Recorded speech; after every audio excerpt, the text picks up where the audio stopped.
Cinema മേഖലയെ ആരോപണങ്ങളുടെ മുൾമുനയിൽ നിർത്തിയ ഒരു വർഷത്തിനു ശേഷം താരസംഘടനയായ അമ്മയുടെ ജനറൽ ബോഡി യോഗം നാളെ കൊച്ചിയിൽ ചേരും. മോഹൻലാൽ തന്നെ പ്രസിഡന്റായി തുടരണം എന്നാണ് സംഘടനയിലെ മുഴുവൻ അംഗങ്ങളുടെയും ആവശ്യം. എന്നാൽ സിദ്ദിഖ് രാജിവെച്ച ഒഴിവിൽ പുതിയ സെക്രട്ടറി വരുമോ? അഡ്ഹോക് കമ്മിറ്റിയിലെ അംഗങ്ങൾ പുതിയ ഭരണസമിതിയിൽ തുടരുമോ? എതിർ ശബ്ദങ്ങൾ ഉയർന്ന് തെരഞ്ഞെടുപ്പിലേക്ക് നീങ്ങുമോ എന്നെല്ലാമാണ് ഇനി അറിയേണ്ടത്.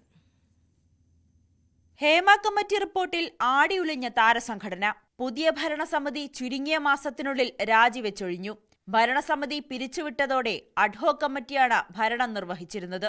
കേസും നിയമ പോരാട്ടങ്ങളുമെല്ലാം തുടരുന്നതിനിടയിൽ വീണ്ടും ഒരു ജനറൽ ബോഡി യോഗം ചേരുകയാണ്. നിലവിൽ പ്രസിഡന്റ് സ്ഥാനത്ത് മോഹൻലാൽ തന്നെ തുടരണമെന്നാണ് ഭൂരിഭാഗം താരങ്ങളുടെയും ആവശ്യം.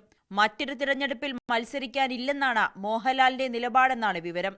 ജനറൽ സെക്രട്ടറിയായി തിരഞ്ഞെടുത്ത സിദ്ദിഖ് ബലാത്സംഗ കേസിനെ തുടർന്ന് രാജിവെച്ചതോടെ ജോയിന്റ് സെക്രട്ടറി ബാബുരാജിനാണ് പകരം ചുമതല.